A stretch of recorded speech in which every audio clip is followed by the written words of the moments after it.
Right, hello everybody. We are back for hole number 2 of the Hollywood tournament here in the Pro Division. And I am setting up my bag right now. As you can see, kind of what I am looking at playing with is probably going to be, Apocalypse for the most part. I will back off accordingly as necessary. And for this second hole, we are looking at a par 3. And I like to go with, this is the second tee box, right? I like to go with Guardian. And after missing that first hole, I am kind of feeling like, not qualifying today, but we'll see. So what you're going to see me do is I'm going to back off to a Navigator here. But if I do find a way to make it with a Navigator, then that'll put me right back up on track to potentially be in qualification mode. What I have always really kind of liked, especially when the tournament comes around, is, a backspin approach here on this hole. I really want to keep it off this fairway. As you can see, it's kind of in between clubs anyway. So here you're going to see me. This is kind of the approach that I'm going to use almost all the time. I'll go full backspin and then just a little bit of side spin. And what that side spin does is it kind of keeps you coming in at an angle. And here I'm going to up it just because it's pointed to the left. So here I'm going to up it to just kind of like right here. And in addition to where you see me kind of lined up right on the cup there, I'm probably going to go 5 rings, I believe, which is basically an overcorrection method. And the reason that we are overcorrecting here is, hopefully that doesn't cost me.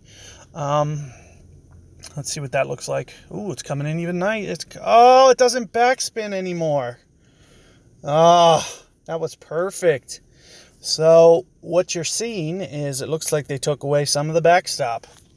So I'm not sure you can backspin it into the cup anymore. So if you checked out my rookie guide earlier, I mentioned that I was going to do this approach, and I get the Pro and it doesn't backspin. So now what do I do? So now again, I'm a little unsure. I mean, we can always change our aim a little bit and just try to land it on the cup. It's kind of sometimes what I do. So instead of landing it right behind the hole to backspin it in, I might try to, just kind of back off on the backspin just a little bit, maybe 7 bars, and try to hop it on the cup. Or right in front to where it would still, front spin at least maybe an extra cup if need be. So that might be the route that I proceed forward. It's unfortunate that that ball stopped because it had a really good line. In the past on the old Santa Clara hole, if I was where I just left that ball, that was in the cup. There's no question. It just rolls down the hill right there. I've never seen it stop right behind the hole that close. Usually you had, anything inside a yard right behind the hole fed down towards the hole. So, would have gave me a very nice chance to make that one. But not meant to be, I guess. So here you're going to see me, there is a nice little hill there, which I got to appreciate in the rookie tournament this morning. So here you are going to see me do kind of a similar kind of a mid-club approach here. So instead of going, full, I might go, 4 rings here. Let's see what that looks like.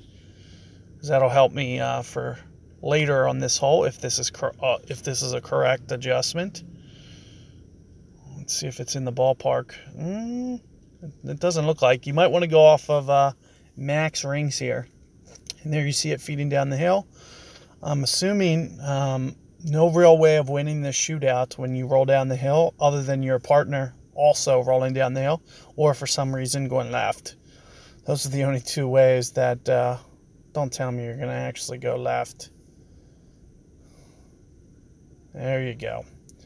So, like I said, if he sends it down the hill as well, would be the only real way that I'm going to win this shootout. I could tell by the way that he's backspinning it. Chances are that that's not going to happen.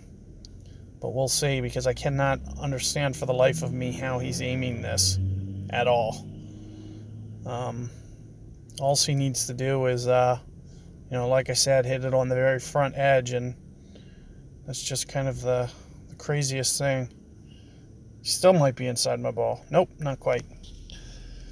So I am barely going to sneak out that shootout there. It looked like he was originally, setting up in the right zone, and then for whatever reason moved it up in the fairway. But unlucky there. So hopefully, you guys can have success with that par 3. Well, what I'm assuming is there's going to be no real makeable, consistent approach anymore. It's going to be kind of about luck in this tournament, since, I just had it right behind the hole and it didn't back up. Aside from that, every time that I've tried to bring it in from the front, it kind of hits some weird ridges and can bounce sideways a little bit. I've been missing right a couple times. So it's just kind of a funky little hole now, which is unfortunate. It makes the game, less fun when you can use precision and still fail very miserably with not even being able to give stuff a run. So that's a little disappointing, but hopefully you guys can get a little bit of good fortune your way and get that one to drop and get that ace. Every little boost on the scorecard is going to help, so good luck with that one, and I will see you guys on the 3rd hole. So see you guys on the next one.